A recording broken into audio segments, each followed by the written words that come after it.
Hello guys, and welcome back to the channel. So now guys, this one confuses me slightly because from all appearances he seems to be one of the poorer head of states that Nigeria has ever had. Yakubu Gowon I am talking about, but then of course from the delivery that we heard from the British Parliament whilst they were debating possibly imposing a sanction on Nigeria, one of the members of parliament quipped that when Yakubu Gowon left government, he left with half of the central bank in his briefcase. So effectively stole half of what was in the central bank, effectively saying that he looted virtually everything on his way out. So this doesn't tally, of course, with the impression that most people have of Yakubu Gowon, that he left the government a poor man. In fact, he went back to university after he left governance. But alas, the quip by the British MP runs contrary rather, not parallel, but contrary. The quip by the British MP runs contrary to the generally and long-term held view of Yakubu Gowon. So Gowon now has felt the need to pipe up and respond. As guys, I bring you this. Yakubu Gowon denies UK parliamentarians' allegation that he fled Nigeria with half of the central bank. So of course he would deny that, and he has no option to keep quiet because of course that debate at the British Parliament has gone viral and everybody has seen and heard what was said. So he has now been forced out of the comfort of his retirement to come out into the public space to defend his name. Again, the headline: Yakubu Gowon denies UK parliamentarians' allegation that he fled Nigeria with half of the central bank. So now let's now see how Gowon defends himself. Former Nigerian military leader Yakubu Gowon has denied claims of stealing half of the Central Bank of Nigeria. Recall that on Monday, November the 23rd, the UK Parliament debated a petition seeking to impose sanctions on Nigerian government officials involved in the shooting incident that occurred during the EndSARS protest in Lekki on October the 20th. During the debate, Conservative MP Tom Tungidert, a member of parliament, urged his government to place sanctions on Nigerians who flee to the United Kingdom with ill-gotten gains. He also spoke about Nigeria's former military ruler Yakubu Gowon's alleged looting of the central bank. He said, "What we are seeing in Nigeria today is part of that story. It is a tragedy we are all witnessing because we see things falling apart. The problem this time is not foreign pressure known as colonialism. The pressure instead is corruption and violence and attempts at control of power.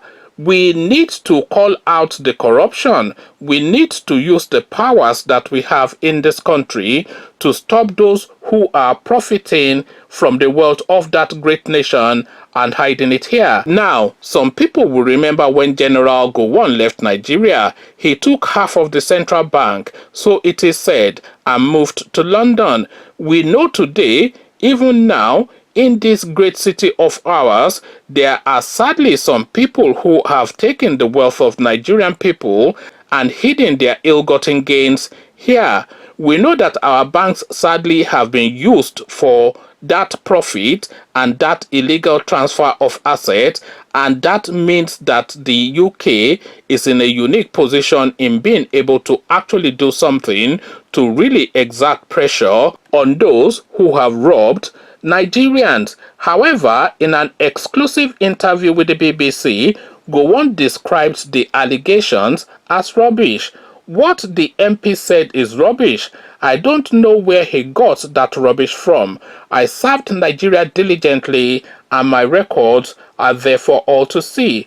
I did not want to speak on this issue because people who know me know that what the MP said is not true. He said, after leaving power in a bloodless coup in 1975, Gowon went to the United Kingdom and enrolled at Warwick University as an undergraduate, where he studied political science and international relations. So that is the narrative now of Yakubu Gowon, of course, now having to defend his name, as I said.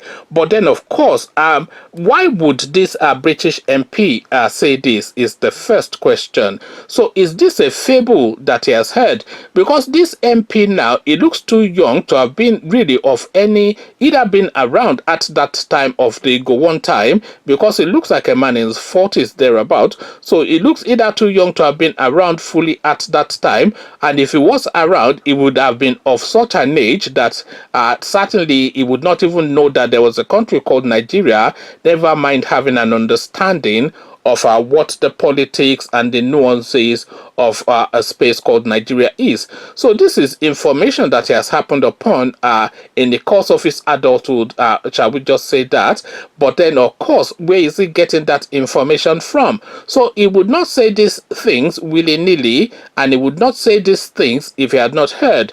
And he would not have heard these things if it wasn't being spoken about within the corridors of power in the United Kingdom, and it would not be spoken about within the corridors of power in the United Kingdom if there wasn't a grain of truth to it. But then, of course, as I said, this now thing that this MP is saying, it runs contrary to the generally perceived impression of a Gowon that is one of the cleaner ones, not clean in terms of the civil war, because of course I know that the Igbo people have their own views on that, but clean certainly in terms of not looting the treasury, at least to the extent that the people that came subsequently did. So he came out of governance and he went back to university. So had this guy said Abacha or Babangida or all of the known looters, then we would have, of course, all rallied behind that and then start to mock the United Kingdom that, okay, you know all this and all of the money is there in your banks, so why don't you then give it back to us so we can make good of it? But then that name Gowon, it doesn't tally with the corruption index in Nigeria. So this is where the confusion is. But then, of course, the defense that Gowon has put up is not really that robust. It's not robust enough, and the indignation is not really as potent as you would expect to hear from him. There's not enough rage in it. So you can say that why would he not reply with more fervor than this, just like casual reply? But then on the other hand, you can also look at it that he has seen it as total rubbish and dismissed it out of hand. So two strands of thought on the Gowon's response, and several strands of thoughts on this now MP's positing. So what your thoughts are, though, is what I am interested in, and I would like to hear that in the comment section. So come into the comment section to engage. But before you do that, click on the red subscribe button so it turns gray. The bell button notifies you every time I drop a new video. Click on like as well, because that helps with the YouTube algorithm. Once you've done all the clickings, come join me then. Come tell me what you're making of what this MP has said and how Gowon has responded. So I'll leave you here. Carry this conversation on with you in the comment section. But here I say peace.